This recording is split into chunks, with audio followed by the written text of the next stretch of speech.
مردی از سوار نیکان اوست که می آید، اینک او امید معنوی است. امید جان خوبی محکم فشار دادی.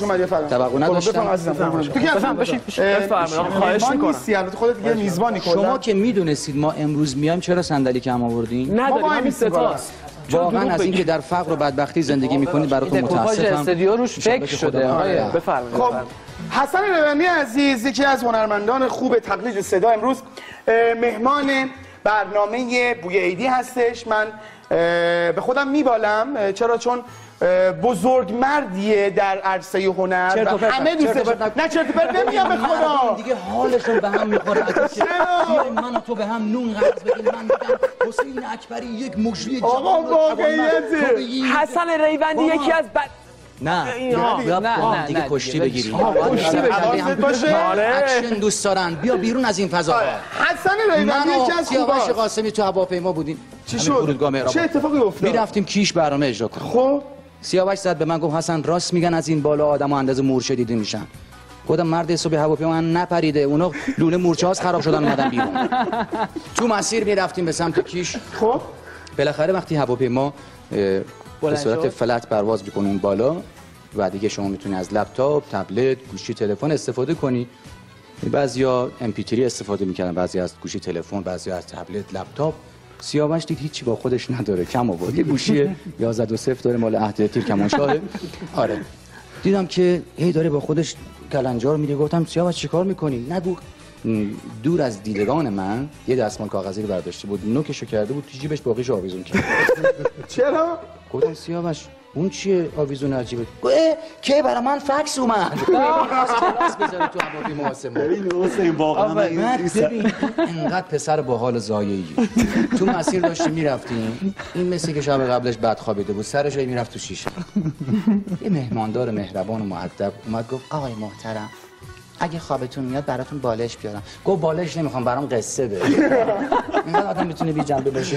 بلایی که سر بقیه دوستان آورده من همیشه یه روز میگم گفتم یه روز این اتفاق سر منم میفته. عزیز ما یعنی جدا همین شوخیایی که آقای ریوندی با بقیه مجریات گفتم یک روز من این کائنات اعتقاد داری به موج کائنات هر چی که انرژی برمیگرده. آره بیار بالا بیار بالا. خوبه. آره خوبه. بعد دقیقاً من این لحظه تو خوابم دیده بودم. من بدون تو احساس تنهایی میکردم. میگفت تنهایی واقعی یعنی آدم بره توی اتاق پرو یک لباس فروشی، روبروی آینه بایسته و با خودش بگه بهم میاد. تنهایی واقعی یعنی برات پیامک بیاد یا همراه اول باشی ایرانسل یا تبلیغات قابلمه. تنهایی خیلی بددردیه. تنهایی سرمنشأ خیلی از بدبختی‌ها و گرفتاری هست. خب چی؟ بله امید معنوی عزیز من تو رو دعوت کرده بودم. امید برام امید چقدر بزرگواری که منو بخشیدی. خواهش میکنم از این بعدم صحبت نکن، بذار من ادامه صحبتامو داشته باشم. بینندگان عزیز امروز یک برنامه متفاوت خواهید دید، چرا که هنرمندانی که اینجا هستن از دو طیف مختلف هستن. سیاوش قاسمی یک هنرمند طنز، یک صداساز، یک صدا پیشه، یک تقلید صدا و ریوندی یک شومن، یک استندآپ کمدی. حالا به زبان فارسی نمیدونم به کار ما چی میگن. من خواهش میکنم از دوستانمون در فرهنگستان لغت بیان یک واژه زیبا و شکیل رو برای این هنر انتخاب کنن که من بتونم خیلی راحت با زبان شیوای فارسی خودم رو معرفی کنم که کار ما چیه روی صحنه. و در کنار من نغمه سرای آینی، مردی با صدای آسمانی و مخملین، وقتی میخونه انسان احساس بسیار خوبی داره.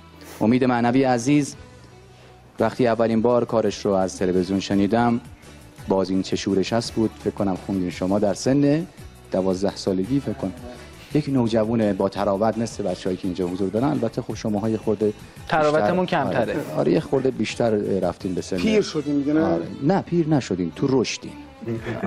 نه که بگه امید روشش کرده ها. ببین میگم عجیبه، یه گلدون میخری، یه گلدون میخری. امید اینو خیلی دقت کن، من دیگه میکروفونو میخوام ورداری من برم گفتم. یه گلدون میخری 200,000 تومان، 300,000 تومان، چون از بحث رشد صحبت. گلدون میخری 200-300,000، هر رو بهش میرسی، آب میدی بهش، کود میدی، جلو نور مناسب خورشید میذاری، اما در نهایت پژمرده میشه، خوش میشه.